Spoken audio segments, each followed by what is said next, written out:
Ma famille m'a traité d'ingrate quand je me suis opposé à ce que ma sœur s'attribue mon travail. Ils voulaient une entreprise, Garnier et Garnier. Je n'avais qu'une seule réponse, l'avocate, le dossier et les caméras.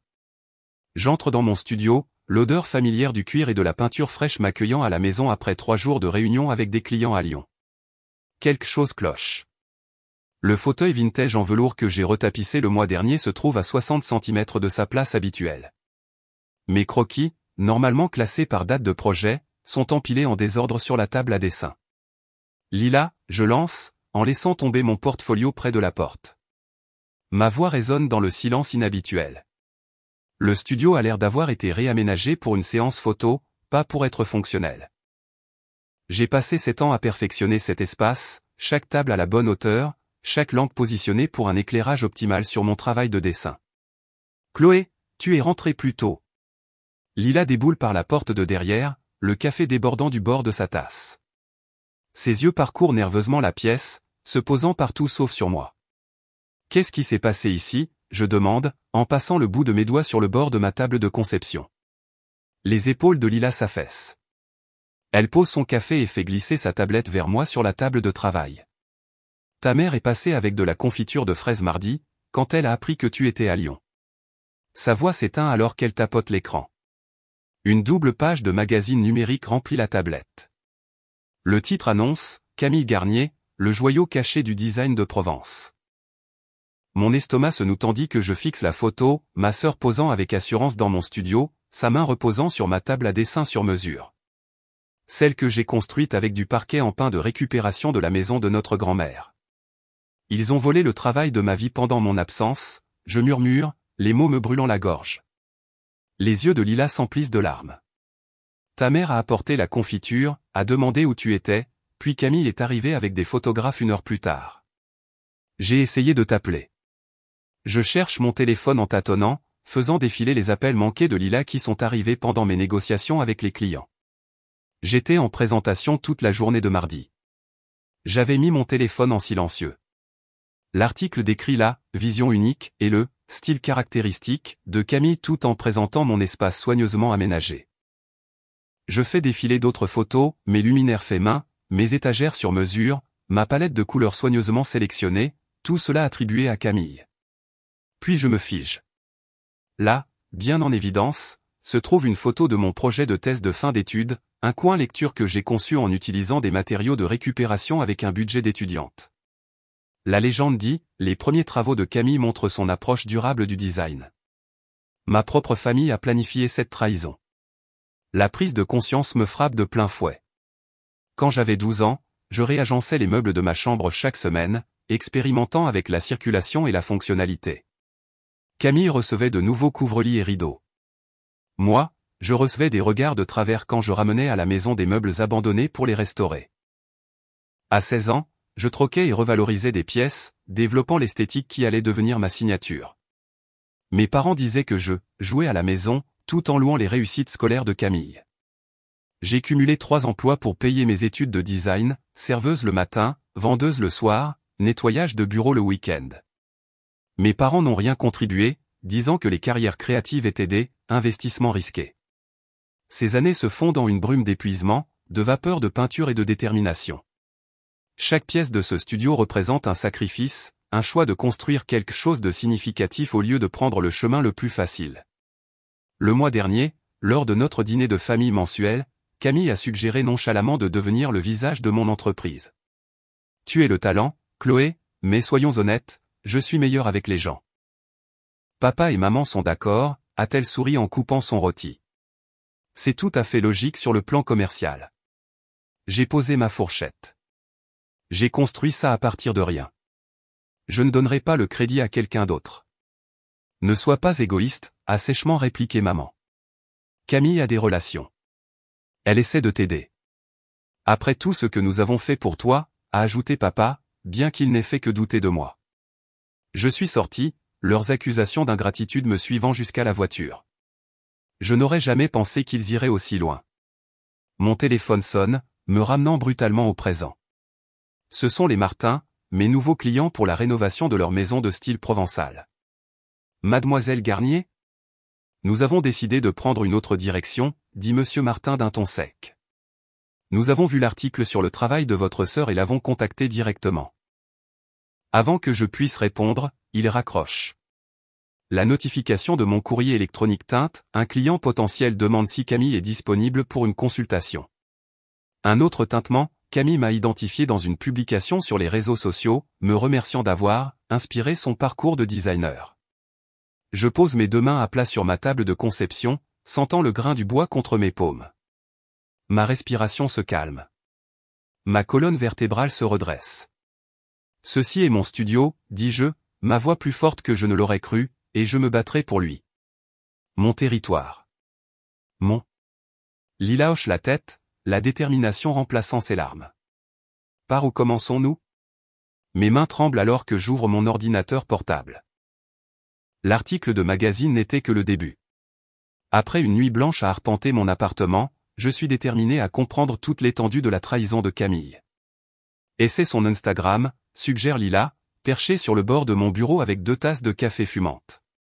Elle en fait glisser une vers moi, ses yeux reflétant ma propre anxiété. Je tape le nom de Camille dans la barre de recherche, et mon estomac se noue. 53 000 abonnés. La description du profil indique, experte en décoration à petit budget et consultante en design durable. Depuis quand est-ce que ma voix se brise? Je fais défiler vers le bas, chaque image étant un nouveau coup de poing dans l'estomac. Il y a ma table basse fabriquée à partir d'une porte de grange convertie en 2014. Les rangements intégrés sur mesure que j'ai conçus pour la maison du lac des Dupont en 2018. La malle vintage réutilisée comme îlot de cuisine pour la rénovation du chalet de l'été dernier. Regarde les légendes, murmure Lila. Une autre transformation de fin de semaine. Mon design. Rénovation à petit budget. Créer de la beauté à partir de pièces abandonnées est ma passion.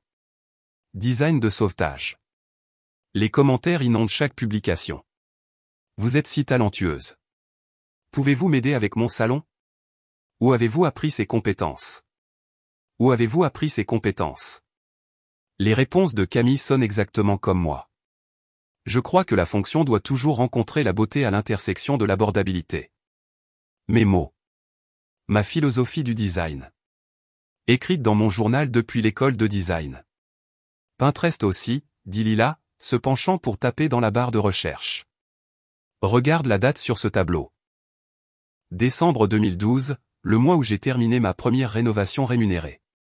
Le tableau de Camille intitulé « Mon parcours de design » contient des photos de mes projets universitaires, de mes premiers travaux pour des clients et de mes croquis conceptuels, tous présentés comme étant les siens. Elle me vole depuis plus d'une décennie, dis-je, ma voix tremblant malgré mes efforts pour rester calme. Ce n'est pas de l'opportunisme. C'est calculé. Le téléphone de Lila teinte avec une notification. Elle vérifie, son expression s'assombrissant. Ta mère m'a envoyé un texto. Elle veut savoir si nous prévoyons toujours de participer à la séance photo de suivi demain. Séance photo de suivi? Les mots ont un goût d'acide. Lila fait glisser son téléphone vers moi. La conversation par texto entre elle et ma mère révèle tous leurs plans. Camille a besoin de plus de photos pour son portfolio. Nous amènerons les photographes quand Chloé sera à Lyon. Chloé pourrait ne pas apprécier que des gens soient dans son studio sans sa permission. Ce ne sont que des photos de famille, ma chérie. Ne t'inquiète pas tant que ça. Je fais défiler plus loin, voyant la coordination entre ma mère et Camille sur les angles de caméra, les projets à mettre en avant, et même les dossiers de mes clients à sortir pour l'inspiration de fond. Il y a plus, dit Lila en ouvrant ses courriels. Le photographe m'a contacté ce matin. Il s'est senti mal à l'aise quand il a compris ce qui se passait. Le courriel contient des pièces jointes, des photos des coulisses montrant Camille et ma mère dirigeant la séance, déplaçant mes meubles, arrangeant mes croquis. Une image capture mon père dans l'embrasure de la porte, en train de regarder. Toute la famille était dans le coup. La trahison se solidifie comme du béton dans ma poitrine. Mon téléphone sonne, le groupe Dufort, mon plus gros client commercial. Madame Garnier? Ici Marguerite Dufort. Nous sommes confuses quant à savoir qui conçoit réellement nos nouveaux bureaux. Votre sœur nous a contactés, affirmant qu'elle reprenait la direction créative. La pièce tangue légèrement. Elle n'a aucune autorité pour vous contacter. Je m'occupe personnellement de votre projet. C'est ce que nous supposions, mais l'article de magazine est non autorisé et inexact. Je vous enverrai aujourd'hui les documents confirmant les termes de notre contrat. Je termine l'appel et vois immédiatement une notification de courriel de ma banque. Paiement mensuel du prêt pour l'espace du studio du dans 3 jours. J'ouvre mon logiciel de comptabilité, calculant les pertes potentielles si les clients continuent d'abandonner le navire. Les chiffres sont dévastateurs, 6 mois avant l'effondrement financier si cela continue. Tu as un autre courriel, dit Lila, d'Élodie Simon. Je me souviens d'Élodie, nous étions assises l'une à côté de l'autre pendant 3 ans de cours de design. Le courriel est bref. Je viens de voir cet article de magazine. Ce coin lecture qu'il crédite à Camille. Je me souviens t'avoir vu le construire dans notre atelier de thèse de fin d'études à 2 heures du matin. Que se passe-t-il? Les gens connaissent mon travail, dis-je, une petite flamme d'espoir vacillant. Tout le monde ne la croira pas, je te soutiens, dit Lila. J'ai essayé de les arrêter pendant la séance photo, mais ta mère a insisté sur le fait qu'ils avaient ta permission. J'aurais dû en faire plus. Tu as fait ce que tu as pu. Je lui serre brièvement la main avant d'ouvrir l'application de la caméra de sécurité sur mon téléphone. Voyons exactement ce qui s'est passé. Les images montrent Camille dirigeant les photographes, désignant des designs spécifiques, démontrant comment elle a créé diverses pièces. L'horodatage confirme qu'ils ont passé 3 heures dans mon studio. J'appelle Maître Dubois, je décide, cherchant le numéro de mon avocate. 30 minutes plus tard, j'ai tout expliqué à Élise Dubois, qui écoute avec une inquiétude croissante. Nous sommes face à plusieurs problèmes ici, explique-t-elle. Violation de propriété, tournage commercial non autorisé, fausse approbation, et peut-être diffamation. Je vais rédiger des lettres de mise en demeure aujourd'hui. Je termine l'appel et me tiens à la fenêtre de mon studio, regardant la pluie commencer à tomber contre la vitre. Pendant un instant, les larmes que j'ai retenues menacent de faire surface. Je presse mes paumes contre mes yeux jusqu'à ce que la pression repousse l'émotion. Quand je baisse les mains, l'écran de mon téléphone s'allume avec un message de la rédactrice en chef du magazine. Madame Garnier, je comprends qu'il puisse y avoir un problème avec notre récent article. Je suis disponible pour en discuter cet après-midi. La première petite victoire. Lila, j'appelle, me détournant de la fenêtre avec une résolution nouvelle. Rassemble tout ce que nous avons qui documente mon historique de travail. Chaque croquis, chaque témoignage de client, chaque avant et après. Il ne s'agit plus seulement de moi. Il s'agit de chaque créateur dont le travail a été volé. Chaque artiste qui a dû se battre pour être reconnu. Et je ne reculerai pas, le lendemain matin, je me réveille au son de mon téléphone qui vibre contre la table de nuit. 4 notifications d'amis partageant la dernière publication de Camille sur les réseaux sociaux. Avec des doigts lourds, je tapote l'écran, et la voilà, debout dans mon studio, les mains caressant amoureusement mes étagères sur mesure. Merci à tous pour votre soutien immense, sa voix exercée s'échappe de mes haut-parleurs. Je suis si reconnaissante de pouvoir enfin partager mon parcours de designer avec le monde. La vidéo balaie mon espace de travail, l'espace que j'ai créé, les tables que j'ai construites, l'éclairage que j'ai installé après 3 nuits blanches de calcul. Tout est présenté comme étant à elle. Supprimé, je murmure, fermant l'application avant de jeter mon téléphone sur le lit. Le téléphone fixe sonne. Madame Lefebvre, la partenaire de bridge de ma mère depuis 20 ans. Chloé, ma chérie, ta mère vient d'appeler avec la merveilleuse nouvelle que Camille et toi travaillez ensemble maintenant. Elle a dit que vous étiez toutes les deux en vedette dans style provençal ce mois-ci. Ma gorge se serre. Ce n'est pas vraiment. J'ai toujours su que vous feriez une équipe parfaite. Ta créativité et le sens du contact de Camille. Vos parents appellent tout le monde. Après Madame Lefebvre, 3 autres appels d'amis de la famille sont arrivés, chacun me félicitant pour le partenariat que je n'ai jamais accepté. À midi, l'article de magazine a été partagé sur 6 blogs de design. Le soir, le journal local inclut un bref segment sur les talentueuses sœurs Garnier, qui conquièrent le monde du design de Provence. Lila m'a apporté un café alors que nous regardions ma réputation se faire démanteler en temps réel plus tard cet après-midi-là, quand je suis revenu au studio. Comment font-ils pour dormir la nuit, demande-t-elle, sa voix faible face à l'ampleur du vol. Je ne réponds pas. Au lieu de cela, je me dirige vers mon placard de rangement et sors mes classeurs de portfolio, 7 ans de travail documenté par ordre chronologique. J'étale le contenu sur le sol, des croquis datés et signés, des photographies de pièces vides transformées, des notes de remerciements manuscrites de clients. Ceci, dis-je en passant mes doigts sur un croquis de 2018, est une preuve. Je trouve mon projet de thèse de fin d'études, le coin lecture que Camille a revendiqué comme son premier travail. Le professeur Leroy avait écrit en haut, « Conscience spatiale exceptionnelle ». Tu as un véritable don, Chloé. Ma main tremble en touchant une photo de mon premier petit bureau, un débarras converti au-dessus d'un fleuriste. J'avais dormi sur un futon d'occasion ces premiers mois, me douchant à la salle de sport pour payer le loyer tout en constituant ma liste de clients. Tu te souviens d'Hélène Dupont, je demande à Lila, en brandissant des photos avant et après de la transformation d'un salon victorien. Ta première cliente importante, acquiesce Lila. Elle m'a engagé quand je n'avais rien d'autre qu'un appareil photo emprunté et quelques croquis dessinés à la main. Elle a dit, vous avez quelque chose de spécial, jeune fille. Je suis prête à parier là-dessus. Ma voix se renforce avec le souvenir. J'ai construit ça une fois. Je peux le reconstruire si je dois le faire. La cloche de la porte du studio tinte. Camille entre d'un pas majestueux, notre mère la suivant, toutes deux portant des cafés de marquer des sourires étudiés. La voilà, s'exclame Camille, les bras tendus comme pour une étreinte que je n'offre pas. Le génie créatif derrière tout ça. Je reste parfaitement immobile au milieu des preuves éparpillées de mon portfolio. Pourquoi êtes-vous ici? Nous avons apporté du café, dit Mère, sa voix prenant le ton concerné qu'elle utilise quand elle veut quelque chose. Nous pensions qu'il fallait parler des prochaines étapes.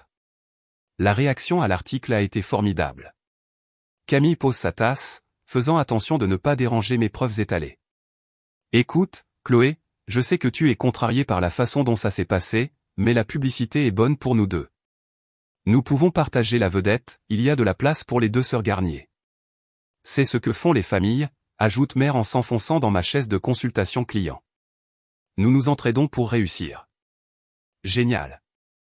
Mon rire me semble étranger, même à mes propres oreilles. S'entraider? Vous ne m'avez pas aidé à réussir. Vous avez essayé de voler ce que j'avais déjà construit. Le sourire de Camille vacille. C'est un peu dramatique. Je prenais juste le crédit pour mon travail, j'utilisais mes designs pour obtenir des consultations payantes, je prétendais que mes années de sacrifice étaient les tiennes. Je fais un geste vers le coin du plafond où la caméra de sécurité enregistre tout en silence. Et maintenant, vous êtes dans mon studio, continuons le mensonge. Les yeux de Mère s'écarquillent, suivant mon geste vers la caméra. Tu nous enregistres? Ta propre famille? J'enregistre tous ceux qui entrent dans mon espace professionnel. Pour la sécurité. Mon téléphone vibre avec un texto, puis un autre, et un autre. Daniel Moreau, mon mentor de l'école de design, j'ai vu l'article. J'ai 15 ans de documentation sur le développement de ton design. Dis-moi ce dont tu as besoin. Professeur Leroy, ce coin lecture est sans aucun doute ton projet de thèse. J'ai encore les planches de présentation originales en stock. Les Dupont, des clients dont j'ai terminé la rénovation de leur maison de style géorgien au printemps dernier, nous vous avons engagé pour votre vision, pas celle de votre sœur. Comment pouvons-nous aider à rétablir la vérité? Quelque chose change en moi, la solitude de la trahison laissant place à la force d'une alliance inattendue. Vous devriez partir, dis-je à Camille et à Mère, ma voix maintenant stable. Mon avocate sera bientôt là. Une avocate? La main de Mère voltige jusqu'à sa gorge. Nous pouvons sûrement régler ça en famille. Vous avez renoncé à cette option lorsque vous avez planifié une séance photo commerciale dans mon studio sans ma permission. Mon téléphone sonne, Maître Élise Dubois, mon avocate. Bonne nouvelle, dit-elle quand je réponds. L'utilisation non autorisée de vos designs protégés par le droit d'auteur nous donne des motifs clairs pour une action en justice contre le magazine et votre sœur. J'ai préparé des lettres de mise en demeure avec un délai de 24 heures pour une rétractation. Je garde les yeux fixés sur le visage de Camille en répondant. Livrez-les aujourd'hui. La posture assurée de Camille s'effondre. Elle cherche son téléphone en tâtonnant, ses doigts volant sur l'écran, contactant sans aucun doute les rédacteurs du magazine. En 1 heure, l'article en ligne disparaît, remplacé par un avis de « contenu en cours de révision ». Mère laisse 3 messages vocaux ce soir-là, son ton évoluant de l'indignation vertueuse à une incertitude inhabituelle. Pour la première fois depuis la découverte du vol, je dors toute la nuit. Le lendemain matin, Lila et moi rencontrons Patricia Renaud, une spécialiste en relations publiques spécialisée dans la gestion de la réputation. Documentez tout, conseille Patricia en examinant notre chronologie des preuves. Chaque publication non autorisée, chaque design volé, chaque fausse affirmation. Nous préparons des déclarations pour vos clients et contacts de l'industrie qui clarifieront la propriété sans paraître sur la défensive. Nous installons des caméras de sécurité supplémentaires et changeons les serrures. J'autorise Lila comme seule personne autorisée à accéder au studio en mon absence. Il ne s'agit plus seulement de moi, leur dis-je à toutes les deux alors que nous examinons les mesures de protection. Il s'agit de tous ceux qui créent. Si je laisse passer ça, je dis qu'il est acceptable de voler le travail de toute une vie de quelqu'un. Après leur départ, je découvre quelque chose que je n'avais pas remarqué auparavant. Cachés dans les premières publications de Camille sur les réseaux sociaux se trouvent des designs qu'elle n'aurait jamais pu créer, des motifs protégés par le droit d'auteur de designers établis, modifiés juste assez pour éviter une détection immédiate. Je trouve des reçus de consultation de design que Camille a menés en utilisant mon portfolio comme le sien. Des contrats de clients avec des clauses qu'elle a violées en prétendant être la conceptrice attitrée. J'étale une carte sur ma table à dessin, encerclant un endroit dans un autre état. Un lieu avec des opportunités de design florissantes mais loin de l'ombre de la tromperie familiale. Ils pensent savoir quel sera mon prochain coup, je murmure au studio vide. Ils n'ont aucune idée. 3 jours plus tard, après avoir rassemblé tous les documents et preuves, j'ai relu le courriel une dernière fois avant de cliquer sur envoyer. Vous trouverez ci-joint 37 pages de documentation prouvant ma propriété de chaque design apparu dans l'article frauduleux de Camille. Le message est adressé à chaque client de ma base de données, passé et présent. Ça se termine aujourd'hui, je murmure en cliquant sur envoyer. Lila lève les yeux de son ordinateur portable, où elle rédige notre communiqué de presse. Qu'est-ce que tu penses de ça? Le studio intérieur a le regret d'annoncer que des photographies commerciales non autorisées ont eu lieu dans nos locaux pendant l'absence de Mademoiselle Garnier. Parfait, j'acquiesce, regardant mon téléphone s'illuminer de confirmation de livraison. Faisons en sorte qu'il soit absolument clair que Camille n'a aucune qualification en design. En 20 minutes, ma boîte de réception est inondée de réponses. Des blogueurs de design demandant des déclarations. Des collègues de l'industrie exprimant leur indignation. 3 anciens professeurs offrant des déclarations sous serment sur mes travaux d'étudiante. Le réseau que je ne savais pas avoir se matérialise comme des meubles apparaissant dans une pièce vide. Mon avocate appelle. Nous avons déposé des plaintes pour violation de droits d'auteur contre tous les comptes de réseaux sociaux de Camille. Attendez-vous à des résultats dans les heures qui suivent. Je vérifie Instagram pendant que nous parlons. Le fil parfaitement organisé de Camille, 7 ans de mes designs étiquetés comme les siens, disparaît publication après publication à mesure que la plateforme répond à notre documentation. La satisfaction brûle, vive et féroce, dans ma poitrine. 1 heure plus tard, la cloche de la porte du studio tinte. Ma mère est là, serrant un plat en céramique enveloppé dans un torchon, les yeux cerclés de rouge. J'ai apporté ton clafoutis aux pêches préférées, dit-elle, la voix tremblante. Je ne dis rien, continuant à trier les témoignages de clients sur ma table à dessin. Chloé, s'il te plaît, c'est allé trop loin. Elle pose le plat, se tordant les mains. Nous essayons seulement d'aider ton entreprise à se développer. En la volant, je demande, la voix stable malgré la colère qui me parcourt. C'est une définition intéressante de l'aider. Camille est anéantie. Ton père. Mon téléphone sonne. Je réponds sans la quitter des yeux. Oui, je peux confirmer que ce sont mes croquis originaux de 2018. Non, ma sœur n'a jamais eu de formation en design. Oui, j'ai le contrat client original. Le visage de maman se décompose. Elle laisse le clafoutis et s'en va. Plus tard dans la soirée, mon père appelle. Tu détruis la réputation de cette famille, dit-il, la voix étroitement contrôlée. Les gens parlent. Bien. Je fais défiler le blog de design qui vient de publier une enquête approfondie sur la situation. Qu'il parle de la façon dont ma propre famille a essayé de voler mon gagne-pain. Ta sœur a posté une vidéo d'excuses. Je l'ai vue. La performance larmoyante de Camille, affirmant qu'elle essayait juste d'aider à promouvoir le talent de sa sœur, a déjà été démolie dans les commentaires par des gens soulignant des années de vol systématique. Un texto arrive de notre amie de famille, Caroline, je serais heureuse de servir de médiatrice dans ce malentendu entre vous, les filles. Je réponds, les preuves parlent d'elles-mêmes. Il n'y a rien à arbitrer. Le lendemain matin, le vent a complètement tourné. L'Association des designers de Provence publie une déclaration sur la propriété créative qui mentionne mon cas sans nommer de nom, tout le monde sait de qui il parle. D'anciens clients partagent des histoires de collaboration directe avec moi, postant des photos avant et après de leurs espaces avec des légendes comme « la vraie designer derrière la cuisine de mes rêves ». Le magazine publie un démenti et des excuses. La rédactrice en chef appelle personnellement. Nous n'avions aucune idée, dit-elle. Nous avons mis fin à notre relation avec le photographe qui a facilité cette tromperie. Le nombre d'abonnés de Camille sur les réseaux sociaux s'effondre. De nouveaux clients me contactent en demandant spécifiquement des clauses contractuelles stipulant que Camille ne peut pas représenter mon travail. Les amis de mes parents envoient des messages gênés exprimant leur déception quant à leur comportement. Mon téléphone sonne de nouveau. Le nom de Camille clignote sur l'écran. Contre toute attente, je réponds. Tu ruines tout pour moi, elle sanglote immédiatement. Tous mes abonnés, ma réputation. Tu veux dire mes abonnés et ma réputation, je la corrige. Tu ne peux pas perdre ce qui ne t'a jamais appartenu. Nous essayons seulement de vous aider à réussir toutes les deux, intervient la voix de ma mère. Je suis sur haut-parleur. Tu as toujours été si têtu à vouloir tout faire à ta façon. Je ris sans humour. À ma façon? Vous voulez dire la façon légale? La façon éthique? La façon qui n'implique pas le vol? Un courriel de mon père apparaît. J'ai peut-être mal jugé la situation. Parlons de la manière d'aller de l'avant en tant que famille. Pour la première fois en près de 15 ans, notre dîner de famille mensuel est annulé. Le groupe de discussion par texto reste silencieux. Je parcours mon studio, touchant les meubles que j'ai construits, les tissus que j'ai sélectionnés, l'éclairage que j'ai conçu. Ils ne comprennent toujours pas ce qu'ils ont fait de mal. Ils ne le comprendront jamais.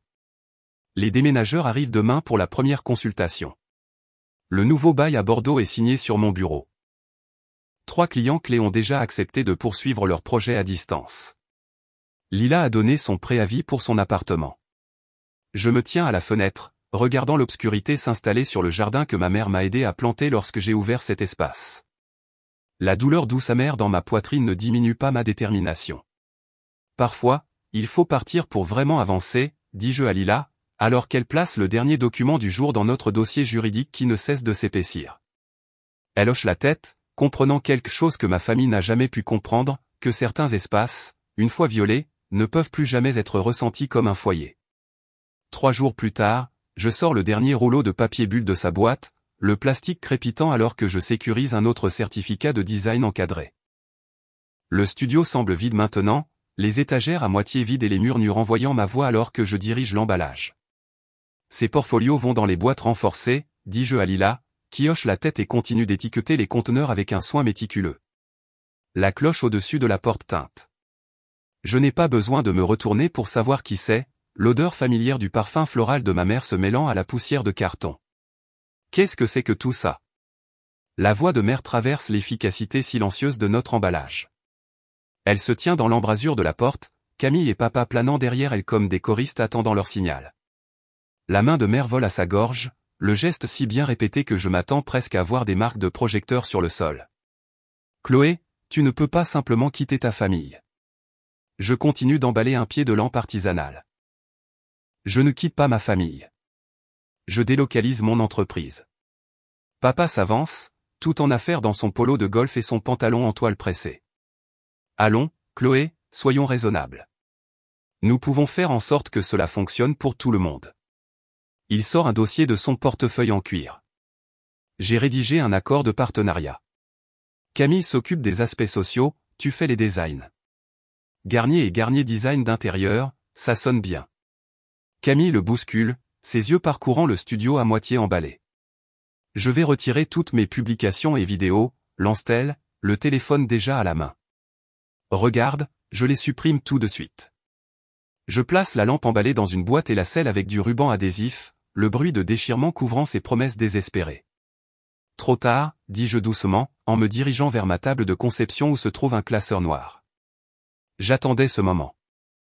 J'ouvre le classeur et le tourne vers eux. Page 1, mes croquis originaux de 2012, datés et authentifiés par notaire. Page 2, le tableau Pinterest de Camille de 2013 montrant des concepts identiques étiquetés comme les siens. Je tourne les pages méthodiquement. Page 3 à 17, capture d'écran de mes designs apparaissant sur les réseaux sociaux de Camille au cours de la dernière décennie avec des horodatage. Mère essaie de fermer le classeur. Chloé, c'est ridicule. Je repousse fermement sa main. Page 18, dossier financier montrant les annulations de clients suite à votre coup de magazine. Pertes estimées, 45 000 €. Le visage de papa blêmi. Les chiffres l'atteignent toujours. Je sors mon téléphone et lance la lecture d'une conversation enregistrée. La voix de Camille remplit le studio. Bien sûr que j'ai emprunté au portfolio de Chloé. Elle a le talent, mais je le rends commercialisable. C'est comme ça que la famille fonctionne. Camille se jette sur mon téléphone. Tu m'as enregistré? C'est illégal. La loi française autorise l'enregistrement si l'on participe à la conversation, je réponds calmement, et il ne s'agit pas de pardon. Il s'agit de conséquences. La porte s'ouvre de nouveau.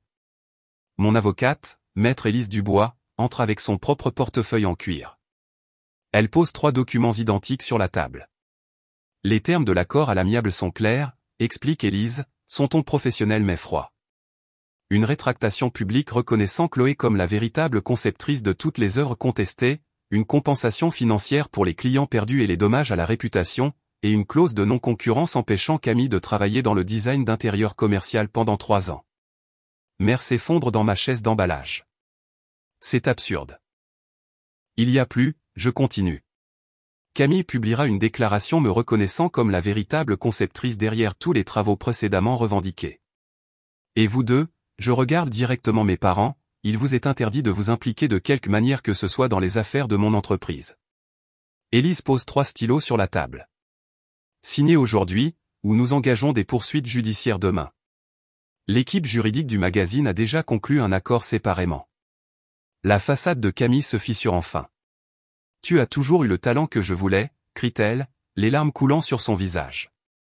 Sais-tu ce que c'est que de grandir avec quelqu'un qui peut créer quelque chose de beau à partir de déchets alors que je ne suis même pas capable d'assortir des coussins correctement? Mère fond en larmes sincères, pas celle, manipulatrice, que j'ai vue toute ma vie. Ses épaules sont secouées de sanglots qui semblent venir de quelque chose de réel pour une fois. Papa reste figé, réduit au silence par la stupéfaction. Ses yeux vont des papiers de l'accord au studio à moitié emballés, voyant enfin les dégâts qu'ils ont causés. Je me dirige vers la porte et la tiens ouverte. Les camions de déménagement arrivent à 8 h demain matin. Je ne serai pas là. Après leur départ, Lila verrouille la porte derrière eux et tourne le panneau sur « Fermé ». Ça va, demande-t-elle en retournant à une boîte d'échantillons de design. Je hoche la tête, me surprenant à le penser vraiment. Mieux que ce à quoi je m'attendais. Le lendemain matin, je me tiens de l'autre côté de la rue, regardant les déménageurs charger le reste de mon matériel. La voiture familiale passe lentement, tous les 3 fixant le studio qui se vide. Il ne s'arrête pas, Lila traverse chaque pièce une dernière fois, éteignant les lumières méthodiquement, espace de design, espace de consultation, cuisinette, salle de bain. Le studio s'assombrit section par section. Je traverse la rue une dernière fois et place ma nouvelle carte de visite dans la vitrine, le studio intérieur en lettres embossées, avec une adresse à 3 régions de là. Ma main s'attarde sur le cadre de la porte de l'espace qui a contenu à la fois mes rêves et mon chagrin. 7 ans de travail. 7 ans à faire mes preuves. Prête, demande Lila, me rejoignant avec la dernière plante en pot dans les bras. Le camion de déménagement gronde et démarre en arrière-plan. Derrière nous, mon assistant designer Marc attend dans sa voiture, prêt à nous suivre vers notre nouvel emplacement. À côté de lui est assis Thibaut, mon nouveau directeur commercial qui a aidé à sécuriser notre nouvel espace commercial. Ma famille choisie. Une partie de la famille nous est donnée à la naissance, dis-je en me détournant du studio vide, et l'autre est choisie. Je ne regarde pas en arrière alors que nous partons. Je me tiens au centre de mon nouveau studio, la lumière du matin entrant à flot par des fenêtres 2 fois plus grandes que celles de mon ancien espace. 3 mois ont passé depuis que j'ai quitté Aix-en-Provence, ma ville natale, depuis que je me suis choisi au détriment de la famille qui m'a trahi. L'odeur de la peinture fraîche et du bois de récupération emplit l'air alors que j'ajuste une lampe de table vintage, une que j'ai sauvée d'un magasin d'occasion à 16 ans. Chloé, ils sont là, appelle Lila depuis la réception, l'excitation colorant sa voix. Je lisse mon blazer de couleur rouille et prends une profonde inspiration. Notre premier client important dans le nouvel emplacement est arrivé pour la cérémonie d'inauguration. Les Lambert m'ont fait confiance pour redessiner leur ferme historique malgré la distance, malgré tout. Marc, le nouveau membre de mon équipe, dispose les dernières chaises pendant qu'Emma, notre designer junior, ajuste la table des rafraîchissements. Il se déplace avec détermination, respectant la vision que nous avons créée ensemble. Personne ici ne traite mes designs comme quelque chose à voler. Cet espace semble vivant, murmure Madame Lambert en entrant, son mari hochant la tête à côté d'elle, comme s'il avait un cœur qui bat. C'est exactement ce que je recherchais, je réponds, mon sourire sincère pour la première fois depuis des mois. Après le champagne et les félicitations, je me retire dans mon coin design privé. Le mur de la galerie devant moi expose mon parcours, des croquis de l'école de design, des photos de mes premières rénovations d'appartements, des articles de magazines avec mon nom correctement attribué. Au centre, une photographie professionnelle de mon projet de thèse de fin d'études, le coin lecture que Camille a un jour revendiqué comme le sien. J'ai reconquis plus que la reconnaissance de mon travail, j'ai reconquis ma joie. Mon journal est ouvert sur ma table à dessin, les pages remplies des devoirs de thérapie qui m'ont aidé à surmonter la trahison. À côté se trouve l'ébauche d'un programme de mentorat que je lance le mois prochain pour les jeunes designers ayant des dynamiques familiales difficiles. Certaines blessures deviennent une raison d'être quand on leur accorde assez de temps et d'attention. Le courrier arrive avec le café de l'après-midi de Lila. Elle le trie efficacement, s'arrêtant sur une enveloppe de couleur crème. « Ta mère », dit-elle simplement, en la posant sur mon bureau. Je reconnais immédiatement l'écriture. C'est sa 3e lettre d'excuse, chacune s'allongeant à mesure que mon silence se prolonge. Elle rejoint les autres dans le tiroir de mon bureau, non ouverte. Certaines relations ne peuvent pas être redessinées, pas encore, peut-être jamais. Mon père n'a pas écrit du tout, aux dernières nouvelles, il ne pouvait toujours pas admettre son rôle dans ce qui s'est passé. Camille s'est inscrite à de vrais cours de design le mois dernier, recommençant depuis le début, apprenant les fondamentaux qu'elle avait tenté de me voler. Une connaissance d'Aix-en-Provence m'a envoyé l'information, bien que je n'ai jamais demandé de nouvelles. La cloche tinte alors que notre consultation de l'après-midi arrive. Lila les accueille à la réception. « Êtes-vous la célèbre designer ?» j'entends le client lui demander. Je m'avance hors de mon bureau, les épaules droites. Je suis Chloé Garnier. Ceci est mon studio. Aucune hésitation, aucun doute, aucune peur de revendiquer ce qui est à moi. Plus tard, après que tout le monde soit parti, je reçois un courriel du magazine Vision d'intérieur. Ils veulent présenter mon nouveau studio avec mon nom bien en évidence. Une nomination pour un prix de l'industrie suit quelques minutes plus tard, reconnaissant mon approche authentique de l'espace et du récit. Le programme de mentorat a déjà reçu 12 candidatures. Mon ancienne école de design m'a invité à parler de la propriété créative et des limites professionnelles. Je me tiens au centre de mon studio après les heures de travail, les lumières tamisées pour une lueur chaleureuse. Une photographie encadrée de mon tout premier projet de meuble d'occasion, une étagère bancale que j'ai construite à 14 ans, est accrochée à côté de mon récent design d'espace commercial primé. Mes doigts parcourent le mur de ce nouvel espace, sentant sa solidité sous mon toucher. C'est l'intérieur qui compte le plus, celui où je reconnais ma propre valeur.